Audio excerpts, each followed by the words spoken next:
Assalamualaikum warahmatullahi wabarakatuh. Nama saya Abdul Halik.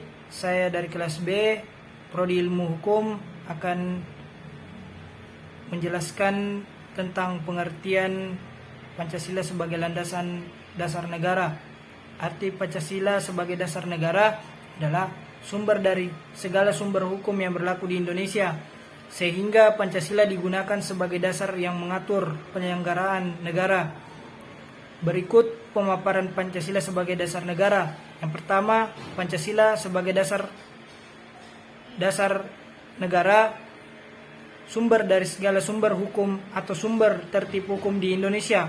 Artinya, Pancasila adalah asas kerohanian segala peraturan perundang-undangan di Indonesia dalam pembukaan UUD 1945. Dijabarkan menjadi pokok pikiran pertama, negara melindungi bangsa Indonesia dan seluruh tumpah darah Indonesia. Pokok pikiran kedua, negara mewujudkan keadilan sosial bagi seluruh rakyat Indonesia. Pokok pikiran ketiga, negara berkedaulatan rakyat berdasarkan kerakyatan dan permusyawaratan perwakilan. Pokok pikiran keempat, negara berdasarkan atas ketuhanan yang Maha Esa menurut dasar kemanusiaan yang adil dan beradab. Yang kedua, meliputi suasana kebatinan UUD 1945. Yang ketiga, mewujudkan cita-cita hukum bagi hukum dasar negara, baik yang ditulis dan tidak tertulis. Keempat, mengandung norma yang mengharuskan UUD 1945 dan peraturan perundang-undangan lain agar memiliki isi yang mewajibkan pemerintah dan penyelenggaraan lain, termasuk parpol, memegang teguh nilai-nilai Pancasila. Dan yang terakhir, merupakan sumber semangat baik UUD 1945.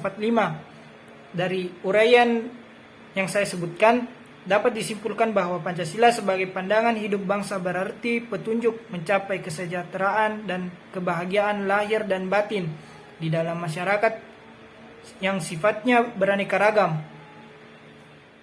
Menurut saya, implementasi Pancasila sangat penting bagi kehidupan sehari-hari. Bila kita tidak menerapkan Pancasila sebagai landasan dalam berkehidupan bersama, maka dapat menimbulkan berbagai masalah yang dapat merugikan diri sendiri maupun oleh orang lain.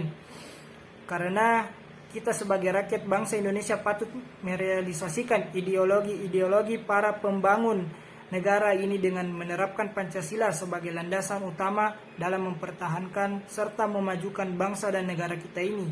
Meskipun pada Orde Baru banyak yang belum mengerti dan menerapkan Pancasila sebagai pedoman untuk bernegara di negara Indonesia ini, tetapi masyarakat perlahan sekarang mulai menyadari Pancasila sebagai dasar negara. Dengan adanya penerapan nilai-nilai Pancasila ini, masyarakat akan lebih tertata, saling menghormati, menghargai, dan tidak semena-mena. Dan solusi menurut saya adalah jika masalah timbul, kita harus memegang teguh nilai-nilai Pancasila yang menyatukan bangsa dan negara Indonesia ini. Karena nilai-nilai Pancasila ini adalah pemikiran dan kerja keras para leluhur serta pembangun negara ini agar kita sebagai bangsa dari negara yang dibentuk memiliki kemerdekaan dan kedamaian ini juga harus menjaga keutuhan nilai-nilai dan norma-norma yang ada. Sekian, terima kasih.